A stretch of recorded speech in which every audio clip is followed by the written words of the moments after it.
first luxury hotel in space, will be operational within 4 years. 200 miles up and $792,000 a night. Aboard the International Space Station, an astronaut's life is typically work, exercise, rest, repeat. But what if your chance of having the right stuff for NASA's astronaut corps is, to say the least, minimal? Aurora Station, billed as the first luxury hotel in space, may be for you. Houston-based Orion Span Inc. hopes to launch the modular station in late 2021 and welcome its first guests the following year, with 2 crew members accompanying each excursion. The platform would orbit 200 miles above Earth, offering 6 guests 384 sunrises and sunsets as they race around the planet for 12 days at incredibly high speeds. Once, such a thing would have clearly been the stuff of fiction. Now, in the age of SpaceX, Blue Origin, and Virgin Galactic, the idea that a private company would launch an orbiting hotel seems almost pedestrian. "We want to get people into space because it's the final frontier for our civilization," said Orion Span's founder and chief executive officer, Frank Bunger, a former software engineer. Orion Span's offering won't be for everyone, however. Launch and re-entry are not for the faint of heart. "We're not selling a 'hey, let's go to the beach' equivalent in space," Bunger said. "We're selling the experience of being an astronaut. You reckon that there are people who are willing to pay to have that experience?"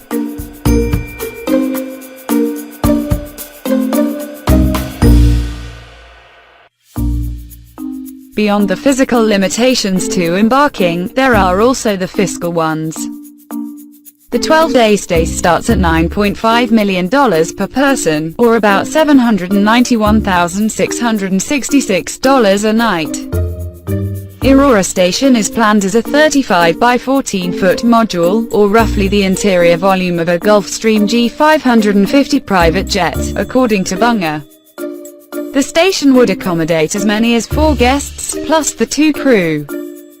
The company requires an $80,000 deposit, which is fully refundable, and began accepting payments on Thursday.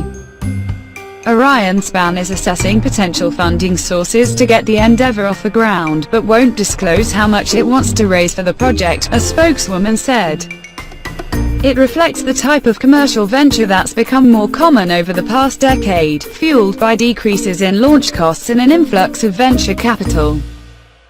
Since 2015, startup space companies have attracted $7.9 billion in investment, according to Bryce Space and Technology LLC, a consulting firm.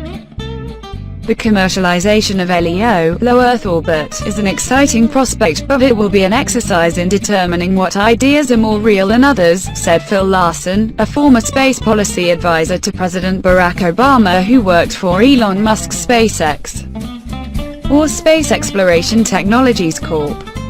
He is now Assistant Dean and Chief of Staff at the University of Colorado at Boulder's College of Engineering and Applied Science. Orion Span has yet to contract with a launch provider, either for its initial flights to build the station or for customer flights.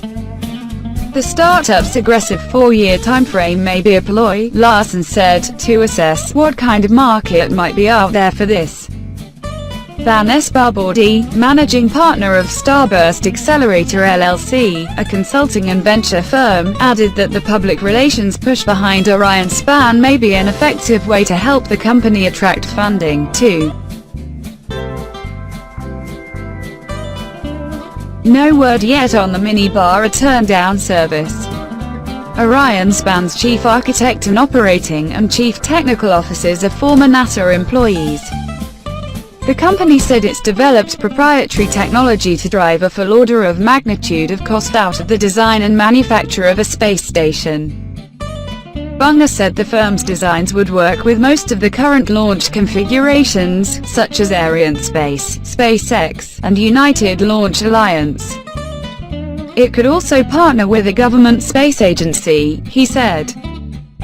One reason Orion Span can target a price of less than $10 million per person is because of declining launch prices, Bunger said in an interview. Everybody's forecasting that they're going to fall, he said.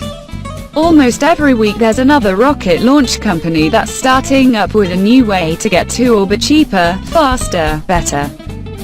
Indeed, Orion Span joins a growing list of entrepreneurial firms that see cheaper access to space, leading to a demand for more real estate in low Earth orbit.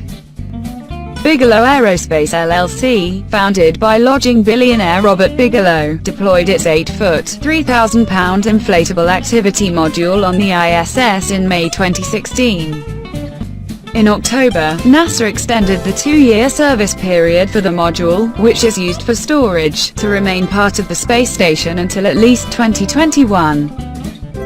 Axiom Space LLC, a Houston-based company also run by NASA veterans, said it plans to launch habitation modules to complement the ISS. Arizona-based Worldview Enterprises Inc.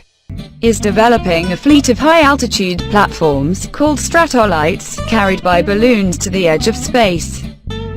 The stratolites are used for communications, surveillance, weather forecasting, atmospheric research, and other applications. Last week, Worldview said it had raised a total of $48.5 million. But the new world of commercial spaceflight has yet to launch a human into space, let alone civilians, and leave them there for 2 weeks. Prior to launch, Aurora Station travelers would have 3 months of training, beginning with online courses to understand basic spaceflight, orbital mechanics, and pressurized environments in space. Hotel guests will also have required exercises on spacecraft systems and contingency training at the company's Houston facility. No word yet on the minibar turn-down service.